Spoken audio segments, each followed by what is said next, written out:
Olá, você acompanha agora os principais destaques internacionais dos últimos dias. Com o apoio da ONU e da Cruz Vermelha, ucranianos foram retirados da usina de Azovstal, na cidade de Mariupol. A força-tarefa vem sendo fundamental na remoção dos refugiados das cidades mais atingidas pelo confronto militar entre Rússia e Ucrânia. Já em Zaporísia, os evacuados da usina de Azovstal relembram o sofrimento que vivenciaram. Para sobreviver, precisaram se refugiar em túneis ocultos abaixo da grande siderúrgica de Mariupol, entre as tropas ucranianas que resistiam aos ataques russos até que alguém os evacuasse de lá. A bordo de uma caravana de ônibus, foram retirados até um centro de acolhimento improvisado na cidade de Zaporísia, onde puderam esperar entre lágrimas os familiares. Vivemos ali 2 meses, não vivemos, somente existimos. As condições não eram as melhores, mas alguns dos outros abrigos eram bem piores. Dormimos em bancos, algumas pessoas e crianças dormiam em piso de concreto.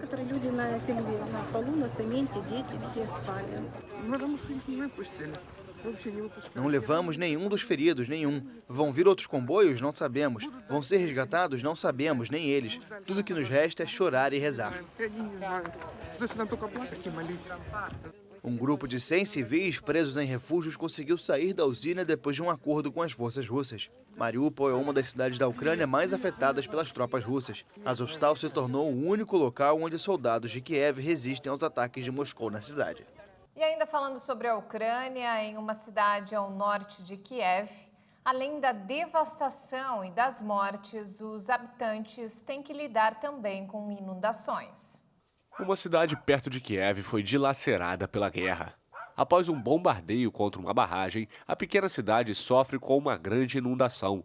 Quando a água invadiu a área, Maria Didovets não conseguiu abrir a porta para sair de casa. A única opção da senhora de 82 anos foi escapar pela janela.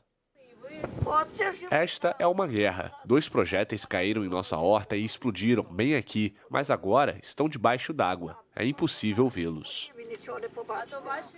O bombardeio russo à represa e à usina hidrelétrica em Kiev ocorreu há mais de 2 meses, mas a inundação permanece afetando a vida da população.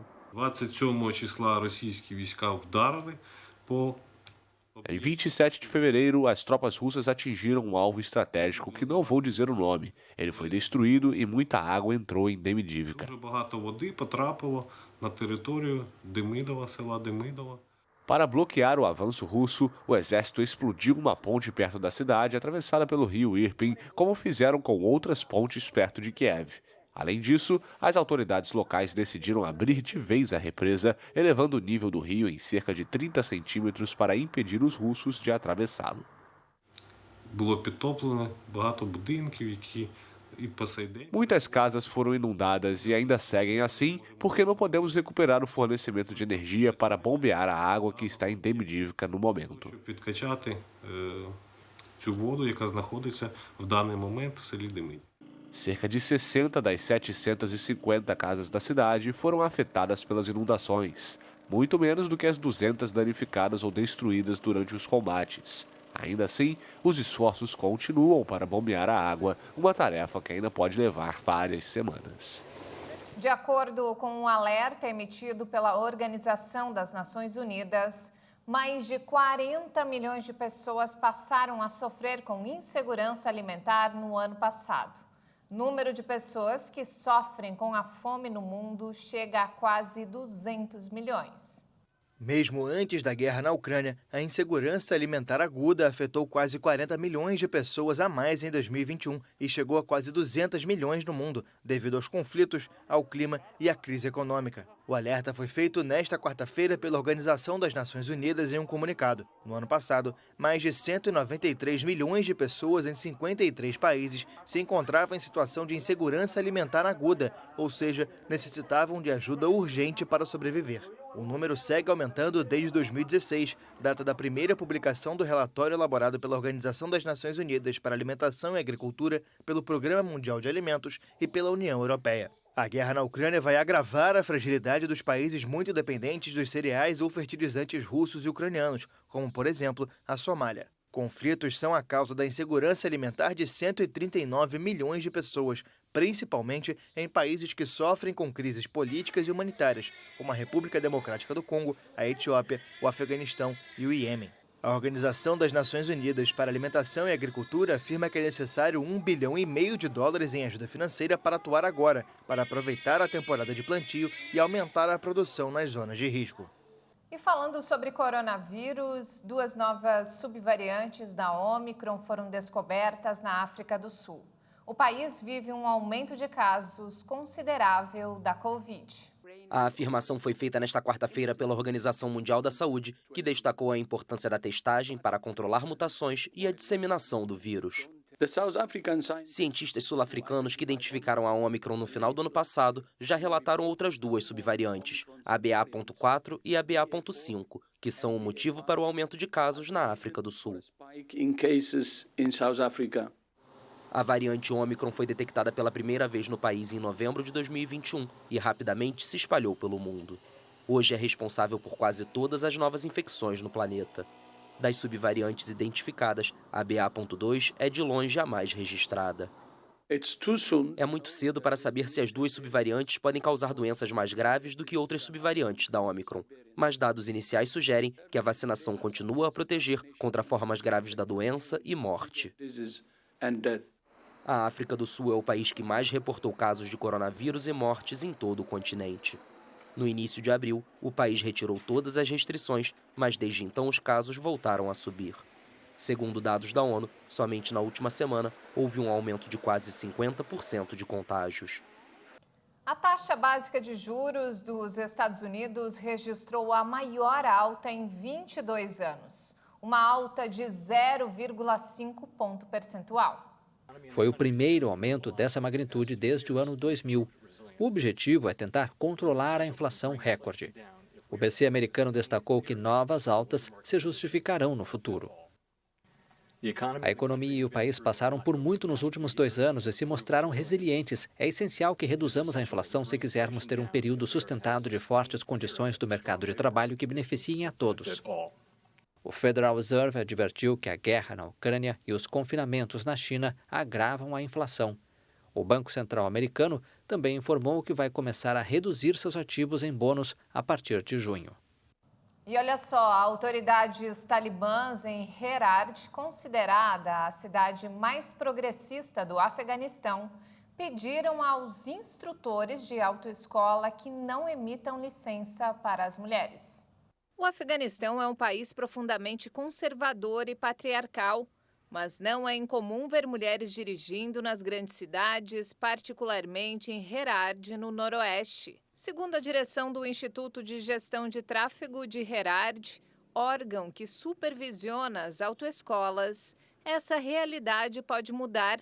A instrução verbal do Talibã pede que não sejam emitidas novas carteiras de habilitação para mulheres. Se não tivermos um homem ou motorista em casa à meia-noite, preciso poder levar minha família a um médico no meu carro sem esperar que meu irmão ou marido voltem para casa. Autoridades locais negaram a informação dizendo que são apenas rumores. Devo dizer que essas coisas relacionadas às mulheres que foram divulgadas são rumores, propaganda. Não foi recebido um documento oficial proibindo as mulheres de estudar, trabalhar, dirigir ou participar de atividades sociais. Os talibãs têm evitado emitir decretos nacionais escritos, deixando as autoridades locais a escolha de publicarem suas próprias normas, às vezes verbalmente. Não vi nenhum documento oficial banindo as mulheres de dirigir, mas, infelizmente, as licenças para elas não são permitidas. E nos postos de controle, alguns talibãs podem nos parar por causa de suas opiniões pessoais. Os talibãs recuperaram o controle total do Afeganistão em 15 de agosto, prometendo um governo mais flexível, mas vem restringindo cada vez mais os direitos dos afegãos, principalmente das mulheres. Elas ficaram de fora da maioria dos cargos públicos e não podem frequentar o ensino médio. Uma nova tempestade de areia deixou ao menos uma pessoa morta no Iraque. Além da vítima, mais de 5.000 pessoas receberam atendimento em hospitais devido a problemas respiratórios. Os moradores de 7 províncias iraquianas, entre elas a capital Bagdá, viram uma espessa nuvem alaranjada cobrir tudo e a areia invadiu as casas. Estamos recebendo pacientes desde que a tempestade começou na madrugada. Atendemos cerca de 750 pessoas até agora com dificuldades para respirar. Não tenho asma, mas quando tem tempestade de areia, começo a sentir a respiração encurtada e dificuldade para respirar. As autoridades de províncias ao norte de Bagdá pediram que as pessoas evitem sair de casa. As tempestades de areia pioraram nas últimas semanas no Iraque, um dos 5 países do mundo mais vulneráveis às mudanças climáticas. Só em abril foram registradas 5 tempestades. As obras do Trem Maia avançam pela selva do turístico Caribe mexicano. O projeto, que interliga as principais cidades e áreas turísticas da região, está sendo duramente criticado por ambientalistas. A olho nu, os tratores destruíram apenas uma parte, mas o percurso esconde um mundo de cavernas e cenotes que um grupo de especialistas e ativistas da causa ambiental buscam proteger. Eles conseguiram uma ordem judicial que suspende temporariamente a construção do trecho entre Tulum e Playa del Carmen. O argumento é que a obra carece de estudos de impacto ambiental, algo que o governo pretende refutar. Em expedições pelo local, os ativistas descobrem a cada dia novas cavernas que passam despercebidas entre troncos e galhos, como esta que chamaram de Dama Branca. A cada passo que das, puedes encontrar uma cueva. A cada passo que você dá, encontra uma caverna, e muitas vezes eles te dizem, não é na linha, é ao lado. Mas o mesmo que está ao lado, você pode entrar e passar por baixo. Estamos agora em cima de uma caverna, com certeza. Não podemos necessariamente entrar, mas certamente estamos acima de uma caverna. A Garra de Jaguar é um exemplo. Os planos do novo traçado passam logo acima desse sistema de cavernas. Do alto você vê um terreno firme, uma floresta saudável, com árvores que é muito sólida. Mas na verdade, como você pode ver, é uma área oca que não suportaria o peso de um trem. O México foi o segundo país mais visitado do mundo em 2021. A maior parte do turismo está concentrada nesta área. As maiores redes hoteleiras do mundo operam aqui. Ambientalistas dizem que as obras na ferrovia teriam um impacto forte na região. Os ecossistemas estão fragilmente conectados e se causarmos algum dano grave no lençol freático, o aquífero levará todo esse dano ao manguezal da costa e finalmente ao recife de corais no mar, destino tão belo que temos e do qual todos vivemos. Que temos tão lindo e del que todos vivimos, não? O Trem Maia vai percorrer a península de Yucatán e tem um investimento de cerca de 10 bilhões de dólares. Esta é a obra emblemática do presidente Andrés Manuel López Obrador, que o governo espera inaugurar em 2023. A seção 5, que coloca grupos ambientalistas contra a administração, foi pensada para ficar ao lado da rodovia. Mas a rota original incomodou a indústria hoteleira devido aos congestionamentos causados pela construção. No início deste ano, a linha foi modificada para o interior. O presidente conta com o apoio de empresários locais. É complexo por causa do sucesso turístico, mas temos que combater essa parte da pobreza no Sudeste e o projeto irá beneficiar o país inteiro. Enquanto o processo se estende nos tribunais, a natureza tem uma trégua. E uma exposição de realidade aumentada em Nova York analisa os impactos das mudanças climáticas. É a primeira exposição de arte ambiental a usar a tecnologia Microsoft. A instalação fica até agosto na Broadway. É a primeira exposição de arte ambiental imersiva a usar o headset de realidade aumentada do Microsoft HoloLens para conscientizar sobre os impactos das mudanças climáticas. O fundador, Valentino Vettori, brincou que a análise acontece de uma maneira divertida. Tenho filhos e sinto a responsabilidade de fazer algo pelo futuro deles. Hoje, se não fizermos alguma coisa, haverá um futuro desafiador. E quero ter certeza de que sou uma daquelas pessoas que defenderá o fato de tentarmos tudo o que pudermos.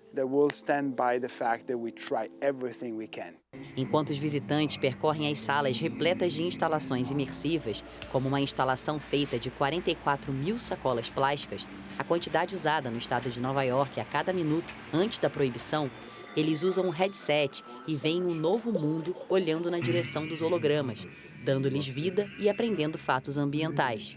A intenção é inspirar as pessoas a vir e aproveitar o jogo e a beleza imersiva para entregar uma mensagem, segundo Vettori.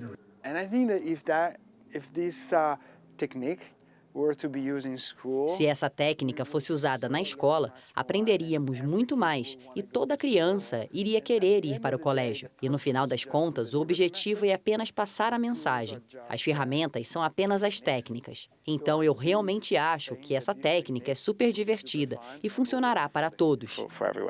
A Arcadia Earth exibe ecossistemas como florestas e oceano aberto e questões globais como resíduos plásticos de uso único e pesca predatória.